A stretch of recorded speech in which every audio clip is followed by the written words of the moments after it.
په یوه لرې پردي کلي کې یوه ساده په حیا او دردمنه جینۍ شګوفه اوسېده. هغه د ښوونځي استاذه وه، خو تل به یې د ژوند د ستړیو نه په زړه کې یوه هیله پالله.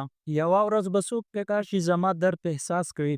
بل خوا ساجد یو ځوان هوښیار او باادبه هلک و چې له ښار نه د خپلې نیا لیدو ته کلي ته راغی. کله چې یو لومړی ځل شګوفه ولیده، د زړه تار یې ووهل شو. ساجد به هره ورځ د جومات له لارو د ښوونځي مخې ته تېرېده چې شګوفه یو نظر وویني. دواړه به له لارې یو بل ته ګوري، خو هیڅ به یې نه ویل. د خاموشه مینه ورځ تر بېلې زوره کېدله.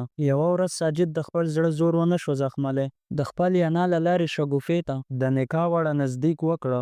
شګوفه حیرانه شوه، خو هغه عشق و چې تل یې تصویر کوه. خو د ژوند سختو حالاتو او غریبۍ د هغې زړه مات کړی و. د شګوفې پلار یو سخت سړی و، غیرتي سړی و. هغه ویل زما لور به یو شتمن ته ورکوم، نه د ښار یو بېوسه هلک ته. ساجد ډېر خوښ وکړه، خو د شګوفې پلار ونه منله. ساجد بیرته ښار ته لاړ، خو وعده یې وکړه چې بیرته به راځي، د خپلې مینې حق به اخلي. شګوفې کلونه انتظار وکړو، نه یې ساجد ولیده، نه یې کوم پیغام ترلاسه کړه. هغه خپل ژوند د استادۍ او دعاو ترمنځه تېر کړه، خو د زړه سره یې دا باور ژوندی و چې ساجد به راشي. 15 کاله وروسته یو موټر د کلي په دروازه ودرېده.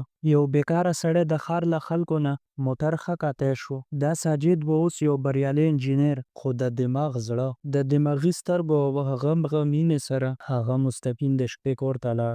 د خلکو نظرونه حیران وو، خو هغه خپل سر پورته کړ، ویې ویل زه د خپلې مینې واده ایستلو ته راغلی یم. دا ځل به څوک زموږ ترمنځ نه درېږي. شګوفه یې ولیده او د سترګو یې اوښکې وبهېدې. دا اوښکې د درد نه وې، بلکې د هغه امید و چې کلونه یې ساتلی وي. د شګوفې پلار چې اوس زړه شوی و، د ساجد د وفادارۍ او د عزت له امله یې غاړه کېښوسته. دواړو واده وکړل او د کلي یو مثال وګرځېده.